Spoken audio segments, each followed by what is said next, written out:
Hi, good morning, everyone. Welcome back to Value.Venture.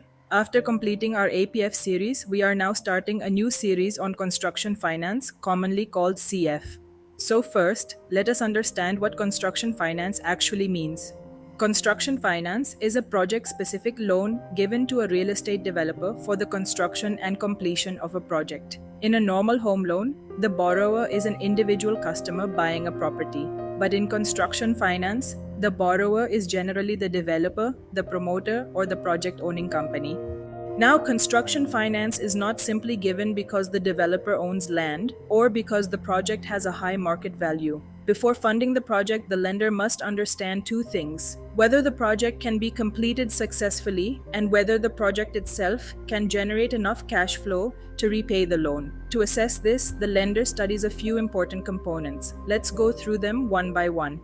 The first is the total project cost, commonly called TPC. This is the total estimated cost required to complete the project. It may include land or development related cost, construction cost, MEP works, infrastructure, amenities, professional charges, statutory expenses, marketing, finance cost, and other eligible project expenses. It's the full picture of what the project will cost from start to finish.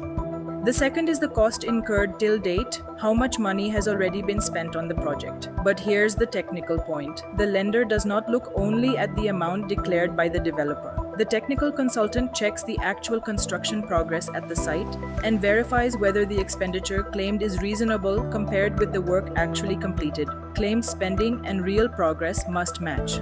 The third important number is the balance cost to complete, how much more money is required to finish the remaining construction. This is one of the most important figures in construction finance, because even if a project has good sales and good market value, if sufficient money is not available to complete the balance work, the project can still face a funding problem. So the lender compares the balance cost with the balance sources of funds: promoter contribution, undisbursed construction finance, receivables from sold units, and collections expected from future sales. Next comes the sales and inventory analysis. The lender needs to know how many units are sold, how many are unsold, how much has already been collected from customers, and how much is still receivable. For example, if an apartment is sold for 1 crore rupees and 70 lakh is already collected, the future receivable from that apartment is only 30 lakh, and that 30 lakh becomes part of the future project cash flow. In joint development projects, another important analysis is the developer share and the landowner share. Suppose a project has 100 apartments. If 60 belong to the developer and 40 belong to the landowner, the lender cannot automatically treat all 100 as the developer's inventory. The developer's share, the sold units, the unsold units, and the receivables all have to be separately identified. Then comes the most important part: project cash flow. Construction finance mainly depends on how money moves through the project. Money comes in through promoter contribution, loan disbursement, customer collections, and future sales. Money goes out towards construction, statutory expenses, project expenses, interest, and loan repayment. So the lender checks whether the project will have enough cash at every stage to continue construction and service the debt, because a project can be profitable overall yet still face a temporary cash flow shortage.